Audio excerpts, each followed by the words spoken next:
today I want to share with you about something that's seeping into mainstream motherhood, and it's killing the core essence of the mother-daughter relationship. Welcome to Mother-Daughter Connections, the show dedicated to educating, encouraging, and equipping moms to build lasting, meaningful connections with their daughters. I'm your host and mother-daughter relationship personal trainer, Dr. Deering. My heart is to be of help to you. I believe that your relationship with your mom is the foundation for your future success, personally, parentally, and professionally. Now remember, even though I'm a licensed psychologist, I'm not your shrink on this show. I am, however, here to share my opinions and those of my guests. If you have concerns about your mental health, please seek services from a mental health provider in your local area. Now join me as we pause to consider today's topic. Has your daughter stopped talking to you the way she used to? Well, that could be for any number of reasons. Maybe something was said or not said, or maybe something was done or not done, or maybe you both just got your wires crossed. Whatever the reason, there are definite research-based principles that you can use to get your daughter talking to you again. And I've put those principles in my Get Your Daughter Talking Now online course. It's a self-paced, 3-module step-by-step program that you can use to fix the lines of communication between you and your daughter, regardless of her age. Just go to www.getyourdaughtertalkingnow.com to start rebuilding your relationship today. And if you've already purchased the program, awesome. Just make sure that you share the link with your mom friends so that they can get in on the healing. The link again is www.getyourdaughtertalkingnow.com. Now let's hop into today's episode.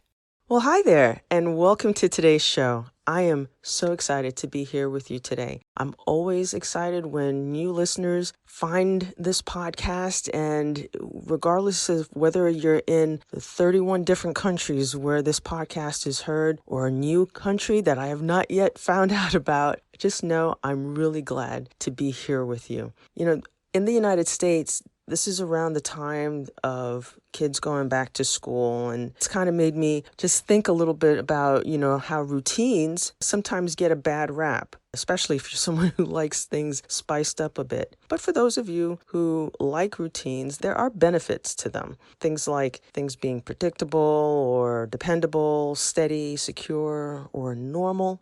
And as you might know, if you've been listening to me for a bit, I like words, and normal is something I've just been pondering lately. What is normal? Well, today I want to share with you about something that's so normal that it's actually not good, but harmful.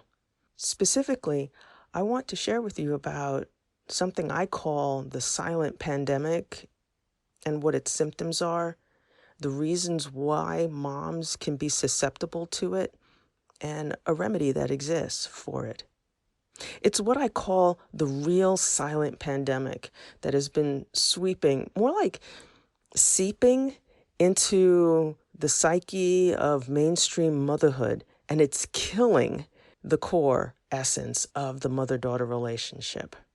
But before I get into that, I want to first mention that as I've been thinking about this whole normal thing, I was thinking about when I was in grad school, there is this concept of normal within the field of psychology. Now, the field of psychology involves both the study of the logos or words that mull around in our psyche, our brain, and it also involves the study of patterns of human behavior as a result of those words mulling around in our brain. It's sort of like a word-brain interaction and everything in between.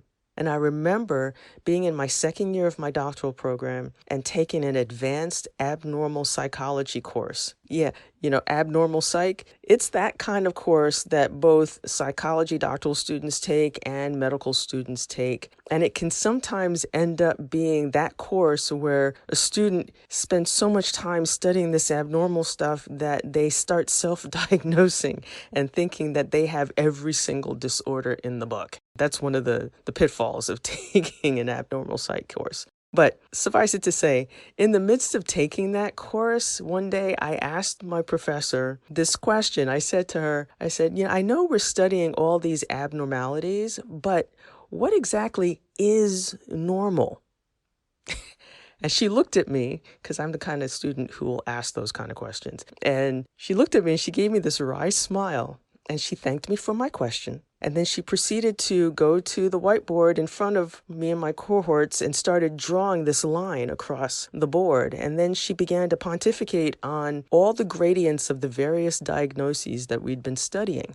And when she was done, what I saw drawn on the board was, in essence, this depiction of normal being what is not a disease, something that is causing any dis-ease within a person's daily functioning. That's what I saw basically drawn and conceptualized on the board. Now, without getting into the minutiae of the philosophical and the scientific underpinnings of what the labeling process and the categorization processes are all about, what I will say is that I walked away from her pontification. I walked away from it concluding that the word normal is relative. And what I mean by that is that what may be normal and deemed to be good and beneficial in one context may not necessarily and always be good, beneficial, optimal in another context.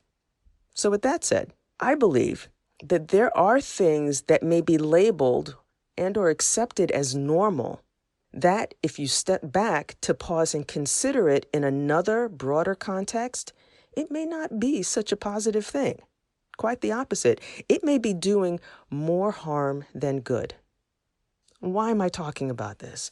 Because there is a silent pandemic that I think that's going on within the realm of motherhood, and it has been hurting moms and daughters. And that silent pandemic is like this disease, what I call a disease of normalcy, that I'm going to call the naysayer's disease. And the naysayer's disease is a disease of normalizing the tween and teen years as tumultuous years. It's almost like it's a done deal. Teen and tween years are going to be the tumultuous years. And it's this disease that I think has been spreading and is continuing to seep into the minds and hearts of moms worldwide. Now, please know that I don't use words like pandemic or disease lightly. I'm just using those words as a metaphor to describe what I've been noticing over the past 20 plus years. And I just want to be more direct with you about my thoughts and feelings regarding what I've been observing. And what I've been observing with regards to tween daughters and their moms is that I'll hear my mom clients say to me that other moms have said to them, or I'll actually hear moms saying to other moms things like, "Oh, your daughter's going to be a handful when she's a teen." Or, "Oh, wait till the teen years." Those are just two statements. But statements like these, which I dislike at the core, are the most judgmental and pessimistic pronouncements that any mom could ever say to another mom. Now, I'm not saying that moms who say such things are moms who are mean or awful. Remember, I'm not about blaming or pointing fingers. I'm all about us gaining an understanding and pausing to consider what's going on in the body of our behavior. Those types of judgmental, pessimistic pronouncements are the kinds of normalized statements of expectation that can create the very outcome that you would prefer not to have. It's almost like some kind of self-fulfilling prophecy. Now, why am I talking about this? It's because I believe if a mom is not careful to counteract these types of statements, those words and those pronouncements do three dangerous things. One, they wipe out a mom's vision for her daughter. Two, they cloud a mom's view of her daughter. And three, they eviscerate a mom's sense of competence in her mother-daughter relationship. And I believe without a vision, a clear view, and confidence in her mothering abilities, I think a mom is more prone to go into the tween and teen years with her daughter ill-equipped, mentally and emotionally. Well, where does this naysayer's disease, this normalizing, judgmental, pessimistic process of pronouncements come from? Where does it come from? Well, quite honestly, after over 20 plus years of working with moms and their daughters, I'm convinced that the moms who make such pronouncements and statements and the moms who take it in, who get infected with those kinds of statements, are all mulling around in a place of fear. Moms are afraid of the teen years. And I found that there are 3 reasons why moms are afraid of the teen years. The first reason is a fear of personal repeat. In essence, they're afraid because their own teen years were not great, and they don't want their daughter to have a similar bad experience. The second reason for their fear is a fear of losing closeness, where they're fearful of losing a semblance of or a level of closeness or comfort and predictability in their relationship with their daughter. And then the third reason for their fear is a fear of losing influence, where they're fearing that they won't have influence, or some like to call it control, over the external events or the circumstances or people's interactions and effects on their daughter.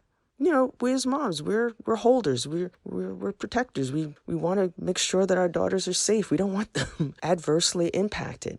And if as a mom, we get caught up or infected with these fears, then things won't bode well for the kind of relationship we want to have with our daughters.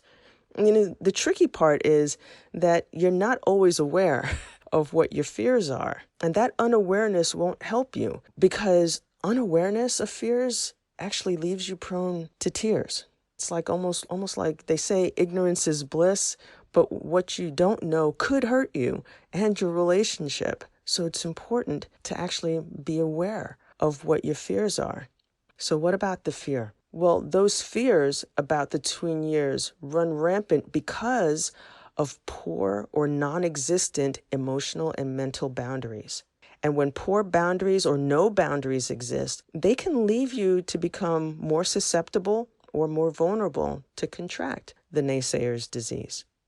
Part and parcel, you know, early on in our daughters' lives, actually before they were born, I wasn't aware that I'd become susceptible to a variant of the naysayer's disease. It was specific to girls entering middle school, and the words went something like this: middle school girls are going to struggle with math.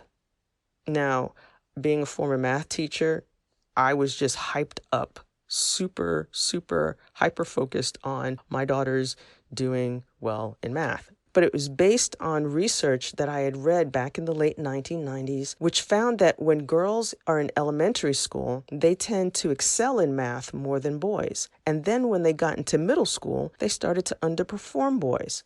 Well, soon, that hyper-awareness started permeating a whole bunch of arenas in my life, and I got really sensitive when I would hear women say things like, "Oh, I'm not good at math," or they'd mention that their daughter wasn't good at math. Those statements made me feel some kind of way, and I later discovered that the feeling I was having was fear. And that fear played out in not so pretty ways, I must say, which I write about in my book, What Mothers Never Tell Their Daughters.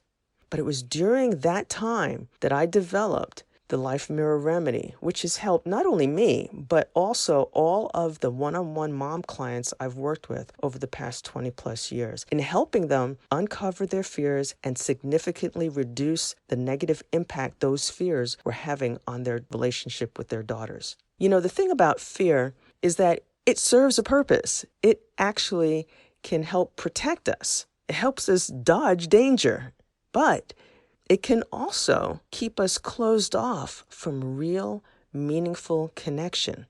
And when I saw how my fear about our daughters potentially not doing well in math was keeping me from really connecting with them the way they needed, that was a big pause for me. And I made the change, developed some processes, and because it was so helpful to me, I wanted to pay it forward and be of help to you.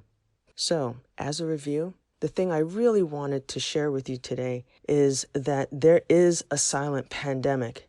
It's called the naysayer's disease, and it is infecting the way we as moms think about the teen and tween years.